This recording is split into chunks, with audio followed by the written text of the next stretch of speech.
नाशिक छत्रपती संभाजीनगर महामार्गाच्या चौपदरीकरणाचं काँक्रिटीकरण काम सध्या विंचूर परिसरात वेगानं सुरू आहे.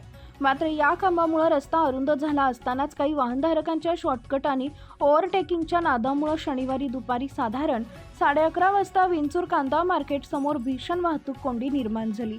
ही कोंडी इतकी भीषण होती की साधारण 2 ते 3 किलोमीटरपर्यंत महामार्गावरील वाहतूक पूर्णपणे ठप्प झाली होती.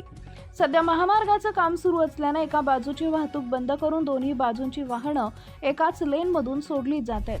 अशा परिस्थितीत संयम बाळगणे आवश्यक असताना काही वाहनधारकांनी आपली वाहनं आडवी तिडवी घुसवली. समोरून येणाऱ्या वाहनांचा विचार न करता पुढे जाण्याच्या घाईमुळे ही दोन्ही बाजूची वाहतूक एकमेकात अडकली आणि पाहता पाहता वाहनांचा मोठा वेढा तयार झाला. वेळेचा अपव्यय, तासनतास सुरू असलेल्या या कोंडीमुळे प्रवाशांचे महत्त्वाचे काम रखडले. ट्रॅफिक जाममध्ये रुग्णवाहिका अडकण्याची भीती निर्माण झाली असून आपत्कालीन परिस्थितीत हे अत्यंत घातक ठरू शकते.